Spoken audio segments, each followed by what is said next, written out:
Olá, boa noite. Hoje, terça-feira, dia 17 de março, agora são 19 horas e 40 minutos.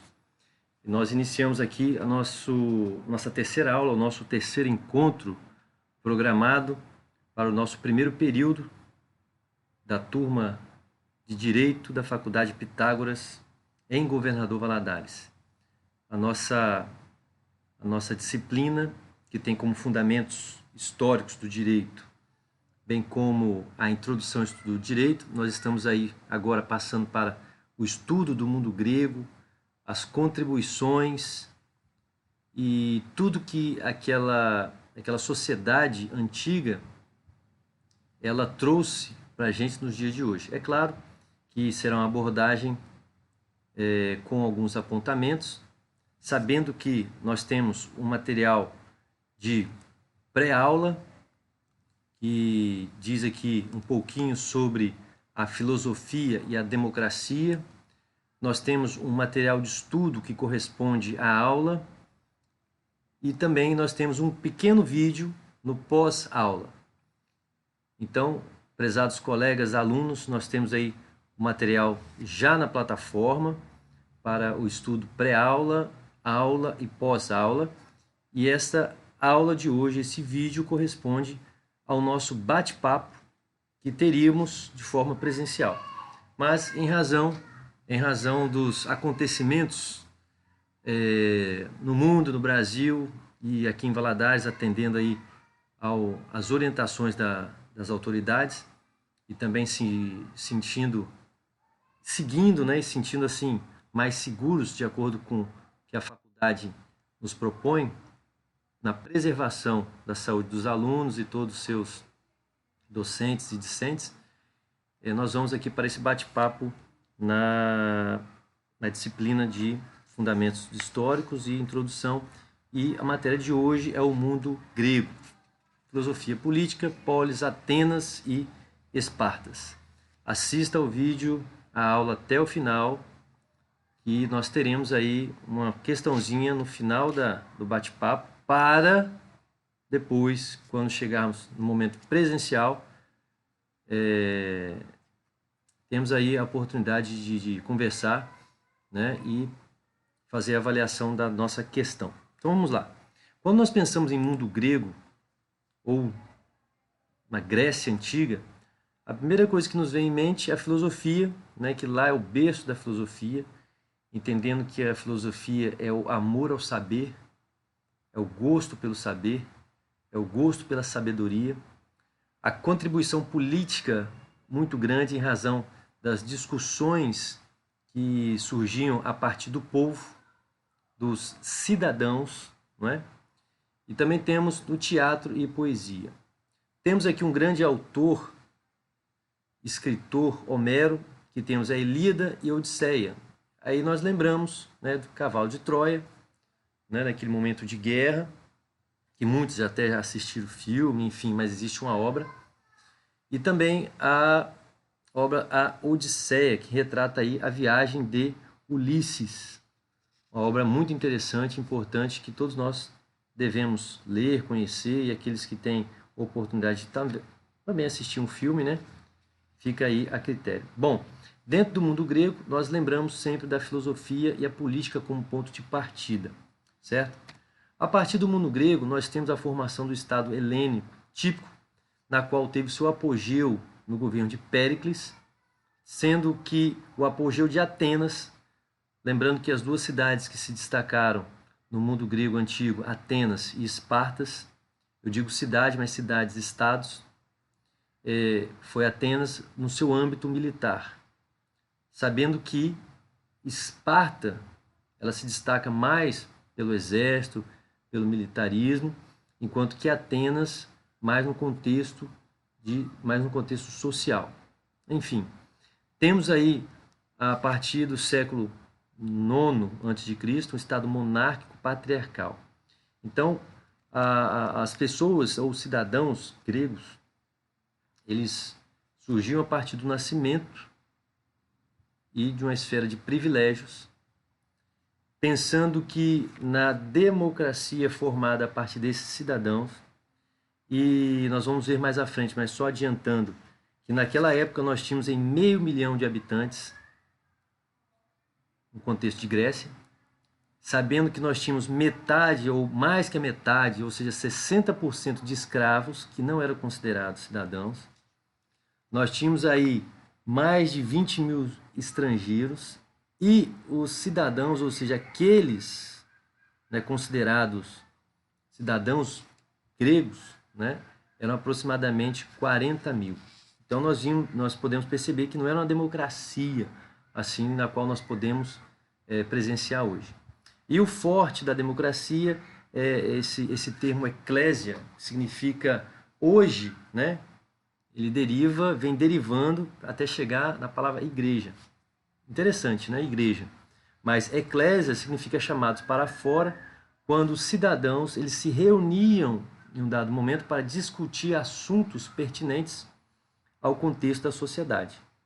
Então, eles saíam do contexto da cidade, né, para conversar sobre assuntos pertinentes ao seu contexto social. No mundo grego antigo, as contribuições de caráter geral. Primeiro, a principal contribuição dos gregos para o mundo ocidental está na filosofia, certo? Então, nós podemos encontrar diversas obras, diversos pensadores. Você vai lembrar de Sócrates, você vai lembrar de Platão, você vai lembrar de Aristóteles, todos esses dentro do mundo grego. Literatura, nós já lembramos. Nós lembramos aí um pouquinho da literatura sobre as duas obras talvez mais importantes, né? Ilíada e Odisseia de Homero. Dentro da política, a gente extrai o conceito de democracia, ou seja, o poder do povo, o poder que emana do povo. E a educação, ou seja, a educação era uma fonte do saber para os gregos. Tanto é que Platão, em dado momento, ele fala sobre a educação, que o homem precisa ser, na verdade, Aristóteles, né? A educação é a alma da democracia. Então, quando desse contexto, as maiores contribuições nós podemos extrair da literatura, política, educação e direito, não nos esquecendo também da filosofia. Seguindo, polis. Polis, segundo Said Malouf, em seu livro Teoria Geral do Estado, significa uma associação política e, ao mesmo tempo, uma comunidade religiosa, mas não se confundia com Estado e religião nas mesmas instituições. É importante a gente destacar isso, que a gente tem sempre a ideia do contexto de Brasil, né, dos estados na Europa, um dado certo momento da história, em que a igreja e o Estado, né, ou a religião, o Estado, estavam intrinsecamente ligados. Às vezes se confundiam entre si. No contexto da Grécia, não. A polis era apenas uma associação política, mas que, como cidade, né, Estado, havia uma dominação no contexto geral, mas não se confundia com a religião. Assim, Said Malouf ele define. Então vamos lá. Dentro daquele conceito que eu disse lá atrás da monarquia patriarcal, que aqueles que nasciam, né, como cidadãos possuíam alguns privilégios, eles eram considerados cidadãos pelo contexto. Depois ela evolui para a República Democrática Direta, né, com essa ideia de fundo democrático, aliás, de fundo aristocrático, em que a aristocracia nada mais é do que um grupo que domina e que governa. Nós vamos ver depois lá na frente monarquia, aristocracia e a democracia, ok? Então ela sai de um contexto de monarquia onde havia um soberano, aquele que governava, aquele que dava as diretrizes, e passamos para uma república democrática direta de fundo aristocrático, que tinha esse grupo na qual, a partir desse grupo, emanava todas as diretrizes. Pois bem, a civilização grega, nós temos aí, o direito era consequência da noção de justiça que estava difusa na consciência coletiva. Então, como nós já conversamos há um tempo, ou nas primeiras aulas, que o direito ele surge a partir de fatos da sociedade, né? E a partir de então, essa consciência da sociedade, ela que vai o quê? Dando as diretrizes, formulando as leis. No nosso contexto de Brasil, por exemplo, a gente, a partir de um fato ou de fatos que surgem, há a necessidade da positivação, ou seja, da inovação da ordem jurídica.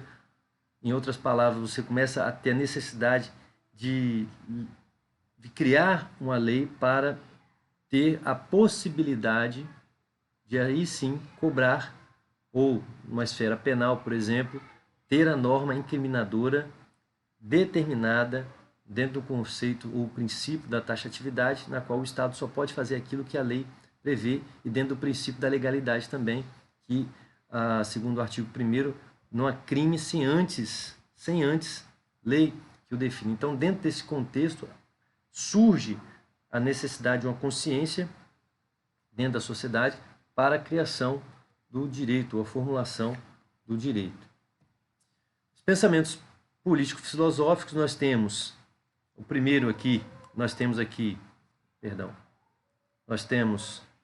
Sócrates, nós temos Platão e nós temos Aristóteles. Então, dentro dessa linha, Sócrates, primeiro pensador, depois o seu discípulo Platão, e depois o discípulo de Platão, Aristóteles. Só quando nós pensamos em Platão, em Sócrates, só lembrando que Sócrates ele foi condenado à morte, né, vamos dizer assim, e ele foi envenenado, obrigado a beber veneno. E Platão, ele, dentro da democracia grega naquele momento, ele se viu confrontado naquele momento de democracia. Falou, ora, só porque alguém pensou de forma diferente, ele deve ser condenado ao martírio, condenado à morte? Então, nessa perspectiva aí que nós vamos caminhar dentro do pensamento político, filosófico, e nas contribuições de Sócrates, Platão e Aristóteles. Platão diz o seguinte, né, que a educação a que nos referimos é um treinamento desde a infância na virtude, o que torna o indivíduo entusiasticamente desejoso de se converter num cidadão perfeito, o qual possui compreensão tanto de governar como a de ser governado com justiça. Veja que ele tem a educação como parâmetro para o cidadão perfeito. Seguindo, esta é a forma específica de formação a qual, suponho, nossa discussão em pauta restringiria ao termo educação, enquanto seria vulgar, servil e inteiramente indigno chamar de educação uma formação que visa somente a aquisição do dinheiro, do vigor físico ou mesmo alguma habilidade mental destituída de sabedoria e justiça. Então, Platão está dizendo para a gente aqui que a educação não serve apenas para a aquisição de bens materiais, na qual tinha esse conceito, a sociedade tinha esse conceito, e como tem até hoje, mas visa, além disso, na formação intelectual, na formação social, na formação do caráter de justiça para o cidadão que integra a sociedade. Então, Platão tem essa ideia e nos dá essa lição aí, a partir dos seus ensinamentos. Platão diz para a gente o seguinte, lá no livro A República, que as cidades, né, organiza a cidade ideal composta por homens nas seguintes classes, em 3 classes. Nós temos a primeira classe, que é a classe ouro, a segunda classe, que é a classe prata, e a terceira classe, que é a classe bronze.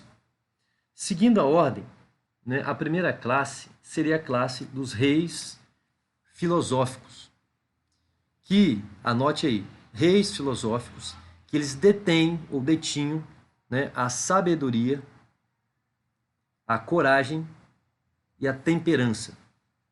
Então, os reis filosóficos possuíam sabedoria, coragem e temperança.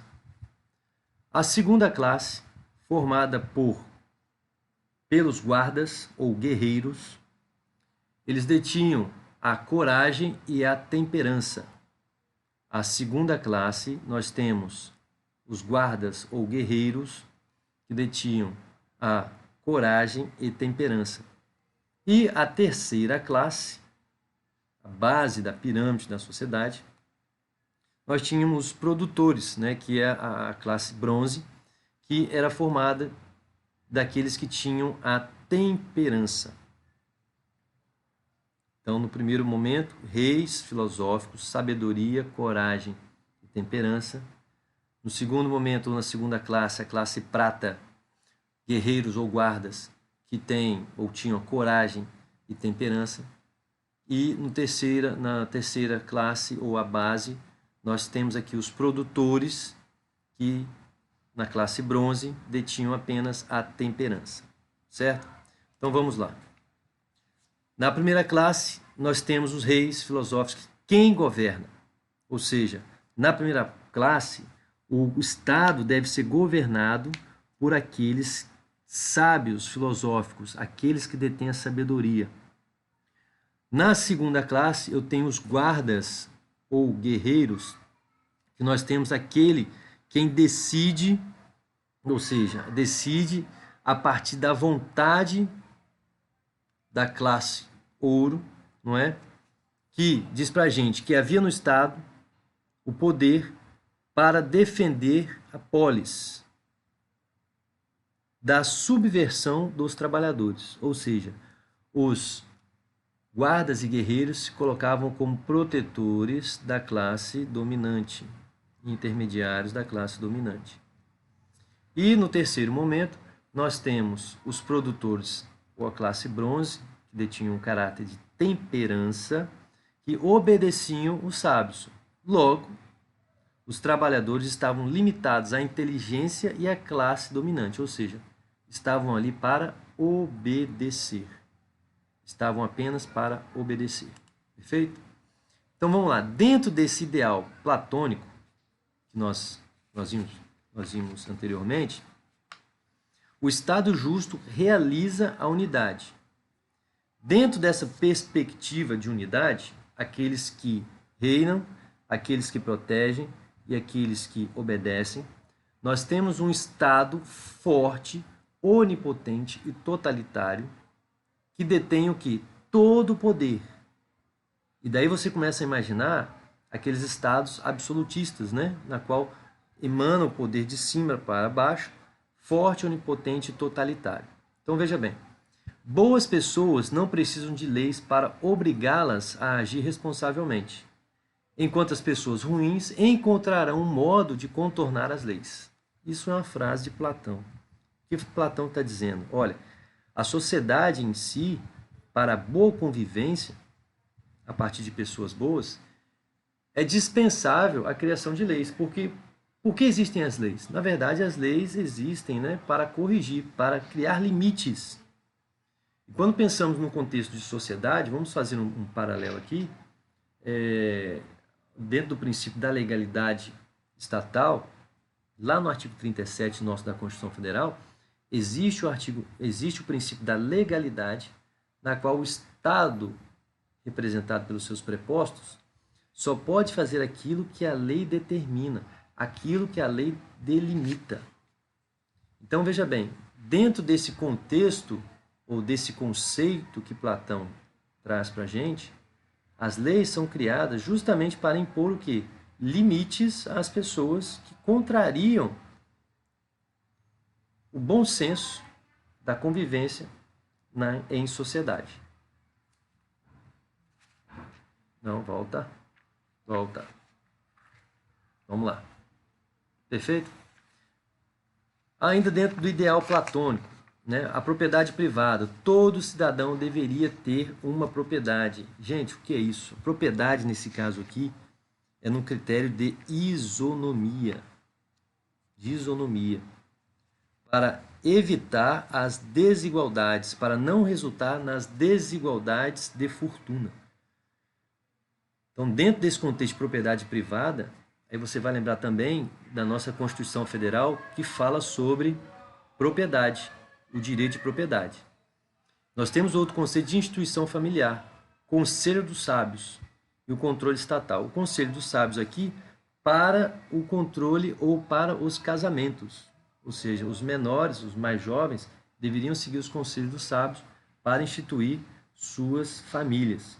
E o controle estatal é algo, né, historicamente que existe para a gente analisar, mas esse controle estatal não permitia, segundo Platão, que filhos deficientes ou com problemas psiquiátricos, né, eles permanecessem no meio da sociedade, ou seja, eles deveriam ser eliminados. Eu disse aqui o princípio da isonomia, justamente para dar essa ideia, ou trazer para a gente essa ideia do conceito de propriedade privada num contexto para evitar disparidades dentro, ou desigualdades com relação financeira no Estado. Platão, boas pessoas não precisam de leis, nós já citamos ali atrás, para obrigá-las a agir responsavelmente, enquanto as pessoas ruins encontrarão um modo de contornar as leis. Para a gente refletir, principalmente também no nosso contexto social, em que a todo instante você ouve, nós vamos criar leis, criar leis, criar leis. Na verdade, nós deveríamos apenas aprender a cumprir as leis, não fazer mais leis. Cumprir as leis, executar as leis e ter aqueles que aplicam a lei, né, e executam a lei de forma legal, de forma que a Constituição define. Aristóteles, discípulo de Platão. Então vamos lá, Sócrates, Platão e Aristóteles, né? Aristóteles inicia sua obra Ética a Nicômaco, afirmando que toda arte, a indagação, assim como toda ação e todo propósito, visam o quê? Um bem comum. Por isto foi dito acertadamente que o bem é aquilo a que todas as coisas visam. Então eles tinham essa percepção do todo, essa percepção de busca pelo bem comum, não é? Então Aristóteles diz isso para a gente aí. Então, seguimos. Aristóteles traz para a gente aqui as formas de governo. Dentro do contexto da forma de governo, a forma boa, a primeira delas, nós temos a monarquia. A segunda, a aristocracia. E a terceira, a democracia. Então vamos lá. Monarquia significa que um monarca, ele governa para todos. Um monarca, ele age, ele lida com o Estado, um homem lida com o Estado para o bem de todos. A aristocracia, nós temos um grupo de pessoas, um grupo de responsáveis, que nós poderíamos dizer de pessoas virtuosas, pessoas sábias, ou seja, um grupo de pessoas sábias, que atuam em favor do povo. E o terceiro momento, na democracia, que é um grande conceito que nós temos até hoje, vindo dos gregos, que deriva, né, de todos para todos, ou seja, do povo para o povo, o poder do povo para o povo, o poder que emana do povo. E a partir de então nós temos a democracia direta e a democracia indireta. Isso aí nós estudaremos mais à frente, mas só para a gente ter essa conceituação, né? É o poder que emana do povo. O povo é que tem essa liberdade em dizer sim e não. Em contrapartida, nós temos as formas de governo ruins, né? A primeira delas, a tirania, né? Diferente aqui da monarquia, nós temos aqui a tirania dizendo o seguinte, que o monarca governa pelo seu bel prazer, ou seja, da mesma forma que nós temos lá na monarquia um que governa em favor do povo, aqui na tirania nós temos um homem que governa em favor do quê? De si próprio, do seu bel prazer. Na oligarquia, nós temos um grupo que visa apenas o seu interesse. Um grupo de pessoas diferente daqui da aristocracia, que significa um grupo de virtuosos. Nós temos aqui um grupo na oligarquia que visa o seu bel prazer ou seus próprios interesses. E na demagogia, com certeza você já ouviu alguém falar assim, fulano é muito demagogo. Não é? Que, na verdade, aqui na demagogia, há um rompimento entre os representantes e os representados. E nesse caso dos representados, eles começam a governar para si, se distanciando daqueles que o elegeram, no caso, né? Na qual foram colocados como os seus representantes e na segunda situação como representados. Então Aristóteles diz para a gente aqui nessa forma de governo, tanto a boa quanto a ruim, e para a gente observar essas formas de governo que hoje fica muito nítido, né, dentro de algumas sociedades. Aristóteles, no seu livro A Política, né, a política aristotélica é essencialmente unida à moral, porque o fim último do Estado é a virtude, isto é, a formação moral dos cidadãos, e o conjunto dos meios necessários para isso. Nessa linha, eu gostaria de trazer um dos princípios que se encontram lá no artigo 37 da Constituição Federal, que diz que a administração pública ela deve se reger por 5 princípios, pelo menos 5 princípios que estão lá no artigo 37. O primeiro deles, a legalidade.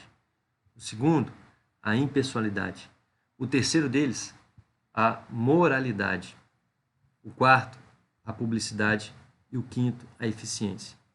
O princípio da moralidade, na qual Aristóteles está dizendo aqui para a gente, é que a função política essencialmente unida à moralidade, ou seja, aquilo que eu faço, aquilo que o político faz, aquilo que o representante faz, deve ter o caráter moral, deve parecer moral, não apenas deve parecer legal, não apenas um caráter legal, mas deve parecer de forma correta na formação moral dos seus cidadãos. E para com isso, tenha o respaldo da sociedade. Seguindo, Aristóteles e a sua contribuição na família e na educação. Vamos lá, convém fixar o casamento das mulheres nos 18 anos e dos homens nos 37 ou pouco menos. Assim, a união seria feita no momento do máximo vigor e dos dois esposos terão um tempo pouco mais ou menos igual para educar a família, até que cessem a ser próprios à procriação. É um conceito de Aristóteles aqui no seu livro, A Política, que ele traz também como, lembrando lá de Platão, no seu controle estatal. Aristóteles dizia que o Estado, ou a finalidade do Estado, nós temos aí a segurança da vida social. Uau, segurança da vida social, eu já li isso em algum lugar. Sim, você já leu isso lá na Constituição Federal. Regulamentação da convivência, ou seja, os cidadãos entre si devem zelar pela boa convivência e pela promoção do bem-estar coletivo. É a finalidade do Estado em zelar, em cuidar para que os seus representantes e representados, os seus cidadãos, eles vivam em harmonia nessas finalidades na qual o Estado se coloca para o Estado, segundo Aristóteles, coloca para a gente. Contribuições da Grécia. Criação da figura do logógrafo, né, que deu origem ao advogado. Mediação e arbitragem. Uau, mediação e arbitragem. Veja bem, está em alta atualmente. O nosso novo Código de Processo Civil de 2015, ele traz como essencial a mediação e a arbitragem, quando tira o caráter, às vezes, judicante e traz para o momento conciliador da mediação e da arbitragem a resolução dos conflitos. Então, algo que foi instituído lá atrás na Grécia, hoje nós vemos na aplicação no dia a dia dentro do nosso direito, a composição dos conflitos. Gradação das penas de acordo com a gravidade dos delitos. Nós temos isso no direito penal, ou seja, a progressão dos regimes, né? Ou seja, aquele indivíduo, aquele condenado que sai de um regime mais severo para o mais brando. Então, é a gradação das penas. A retórica e a eloquência forense, isso é indispensável, até mesmo a gente entrar uma conversa aqui, porque dentro do direito, né, nós precisamos ter argumentos, nós precisamos ter um vocabulário, nós precisamos ter um poder de persuasão para o convencimento daquele que ouve, daquele que vai julgar, daquele que está à minha frente. Então é a retórica e a eloquência forense. E o júri popular, ou seja, no nosso contexto brasileiro, vamos dizer assim, o júri popular seria, ou é, né, o conselho de sentença na qual julga processos na qual nós temos os crimes dolosos contra a vida. Então sai de um júri singular, de um homem, de um juiz, para um conselho de sentença, 7 pessoas, 7 cidadãos, para julgar os crimes dolosos contra a vida. Então, o júri popular deriva lá da Grécia e aqui nós temos como contribuições da Grécia antiga. Mais um momento, nós temos a diferenciação do homicídio voluntário, involuntário e a legítima defesa. Lembrando que a legítima defesa é uma excludente de ilicitude, né? Afasta o dolo, afasta o crime, né? Nós temos aqui a limitação do poder paternal e o fato da maioridade do filho permitir que este não estivesse mais sob a autoridade do pai. Hoje, no nosso contexto do Brasil, a partir dos 18 anos, cidadão, um homem ou uma mulher alcançados os 18 anos, ele alcança a maioridade civil. Nós temos a transferência da propriedade apenas por contrato e a criação de um sistema de publicidade que trazia proteção aos terceiros interessados. Então, veja bem, nós até trocamos uma ideia na aula passada sobre a propriedade, sobre contratos. E aqui, por exemplo, os contratos relacionados à propriedade, né? No caso, propriedades de imóveis. Nós temos aqui uma norma necessária, um fato necessário para a realização do negócio, ou seja, deveria ocorrer o quê? O contrato por escrito para transferência da propriedade. Não apenas aquele contrato da tradição, né? Apenas da entrega. Né? Eu compro, qual é o preço? X. Então eu te pago, você me entrega o bem. Não apenas isso. Era necessário para validade do negócio jurídico a execução ou o fazimento de um contrato. Dentro da democracia grega, nós conversamos um pouquinho sobre isonomia e o regime democrático ateniense fala sobre a isonomia, ou seja, a garantia de igualdade perante a lei. Se nós lermos o artigo 5º da nossa Constituição Federal, nós vamos encontrar a paridade, a igualdade entre todos os cidadãos, homens e mulheres, com valores estes, princípios estes conquistados ao longo da história e firmados na nossa Constituição de 88, conhecida como a nossa Carta Magna, Constituição Cidadã. Perfeito?